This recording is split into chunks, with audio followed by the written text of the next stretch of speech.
As a first and second time investor, it can be one of the most exciting parts of your journey, but it can also be one of the most scary and one of the most dangerous, which is why in this video, Simon and I wanted to share some of the simple lessons that we've learned so you don't make the same mistakes that we have in the past. So Simon, I remember really well when you bought your first property, man. I think it was back in December, January 18, 19. Yeah, that's right. Since then, you've obviously bought a whole bunch of extra stuff as well, but what are some of the major lessons that you've learned since then that you wish you could have told your previous self?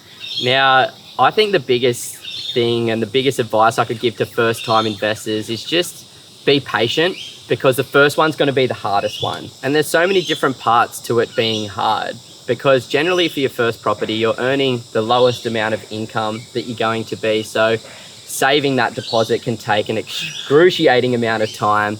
And then when you first get that amount of money in your bank account, for me, I felt like spending it, going and buying a mountain bike or going on a huge holiday or something like that. So you've got to be really cautious to not self-sabotage yourself for that first property. Yeah, I remember actually back in 2010 saving my first deposit, but I didn't have anyone sort of saving me from myself. And I actually went and blew that entire deposit on a 2-week trip to America with my best mate. So I feel ya. Came back, my father-in-law slapped me across the face and he's like, "What are you doing, bro? Get your ass back to work and save some money." And then I did that, and in 2011 I was able to go and buy that first property. That's so classic. But the opposite can happen when you're buying your first property as well. And I've met a lot of first-time investors that actually get addicted to the savings, and they get addicted to watching that savings account grow, and that becomes more important than the reason that you are saving the money, which is to accumulate assets. So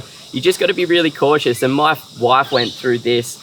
She'd worked her ass off from a very early age and built an amazing deposit, and then became extremely fearful to part ways with that when going out and buying a house. So you just got to be cautious of both things, not self-sabotaging and spending, but also not getting too obsessed with that number continuing to go up, and knowing that assets is what you want to hold and not cash. Another one of the major mistakes, bro, that we see many people come into contact with, and I've been burnt this way as well, is just sort of this idea of being a bit cautious, because obviously there's all sorts of different people in every industry, but because there's big money in property, sometimes you get different types of people sucked in as well. Yeah, I couldn't agree more. And, just being cautious as to where you get your advice from and who you get your advice from, because there's a number of different biases that come from certain opinions, whether it's from your family, your colleagues, your mentors. They might have a recency bias and believe that a certain asset in a certain market might be better because of the way it's recently performed, or the confirmation bias, where they've actually gone out there and purchased something themselves, and maybe they just absolutely nailed the time. They're like, this is exactly what you have to do. So just being cautious about where you get your advice from, asking the right questions to your parents, your mortgage brokers, your mentors, the people that you're looking out for. For me and Ben, we want to be getting our advice from people that have experience in doing that. People that are on a similar journey to you, that have similar goals. Mostly, you just want somebody that's got your back. You want somebody that wants you to achieve everything that you can in life, somebody that's going to motivate you and push you to become the best version of yourself. Not somebody that's just trying to line their own pockets. And unfortunately, there's a lot of those people out there. There's some incredible ideas, bro. Did you have any last advice for those first timers just getting started? Yeah, absolutely. The last couple of tips would be focus on the fundamentals, look back in history and figure out what assets have performed the best, and then go out and buy them. We've done plenty of videos on that you can go and watch. And I think the most important thing, and Warren Buffett talks about this, is the fact that time in the market is far more important than timing the market. So don't get too caught up in making sure that you pick the bottom of the cycle, because it can be really difficult and you might mistime that one. So time in the market is super, super important. So what about people that are about to purchase their second investment property? Is there some specific tips or advice you'd be able to give to those people? So I've learned a whole bunch of lessons, some of them the easy way, as you've seen, and some of them the very, very hard way. But I remember at 24 and 25 buying my first and second property. One was in Sydney and one was on the Central Coast. And at that stage, I thought, I'm going to be financially free by the time I'm 30 in 5 years. I'm going to have $100,000 a year of passive income and choices to pretty much just surf and sit on the beach for the rest of my life without having to go to work was the vision at that time. Standard mentality of a person in their mid-20s. And then, you know, kids come along in my like late 20s, and the business comes along, and I decide that I don't just want to sit on a beach anymore. I want to contribute to the world and make it a better place and do different types of things like travel. And so, you know, it took longer. And I suppose for the average person, the lesson to learn there is that financial freedom is really a 15 to maybe even 20-year journey with a great plan. I'm 14 years into it now, and I had a little bit of financial freedom when interest rates were at 2%. Now they're at 5.5%, 6%, not so much. But yeah, like it is going to take a little bit longer. And I think that takes me into my second point for second-time investors, and that is have a plan.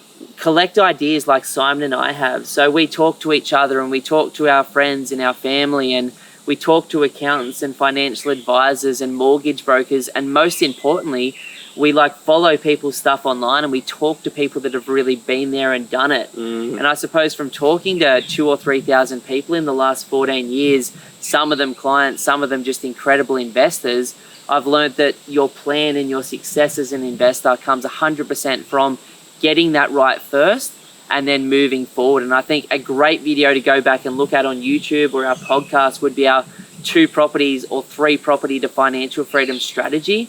Very, very simple idea that first and second time investors can use to get free with an exact idea over the next 15 years on how to do it. I've found having that plan has given me a lot of freedom as well, rather than getting too stuck in my head and confused about what the next step is. When you've got a plan and you've got some mentors, it's very easy to just stick to that plan and follow it for the long term. Absolutely, man. And I think that's the next thing for all of you guys out there. Like, it does get easier. As you said, maybe off camera, it also can get a little bit harder too, because once you've got a little bit of debt with the banks, they don't often want to give you much more in Australia.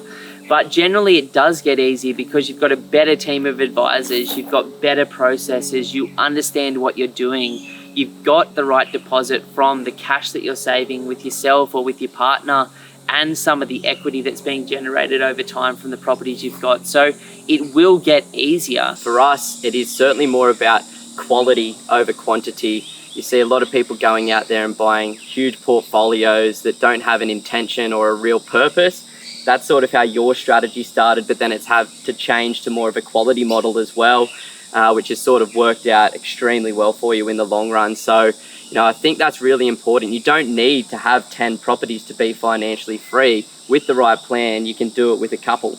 You know, I think that's really where that 2 properties of financial freedom strategy comes in. Like, had I have just bought 2 great houses in Sydney or Brisbane in the right suburbs and maybe added something like a granny flat on the back of each of them, I would have been in a fantastic position without having to go through all the bumps and bruises of buying, you know, a lot more property than that before I figured out that it could be so much simpler. But to wrap it all up, we won't have the answers, and you guys won't have the answers up front. There's just going to be a whole bunch of unknown, and really the only reality of property investing and life is there's going to be uncertainty as an investor.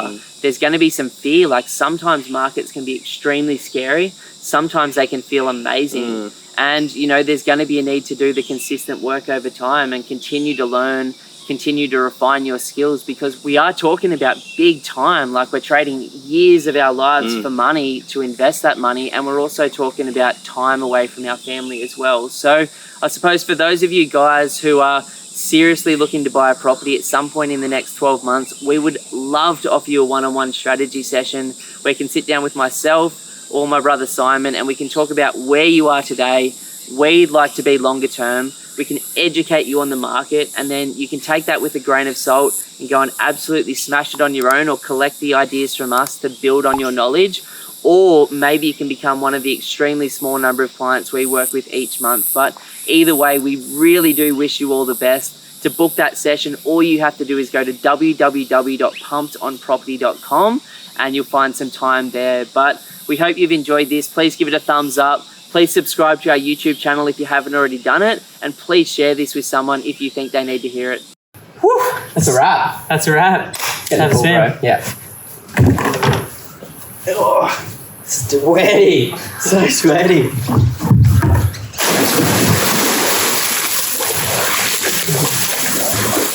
Oh, that's good. That's so nice there. Oh.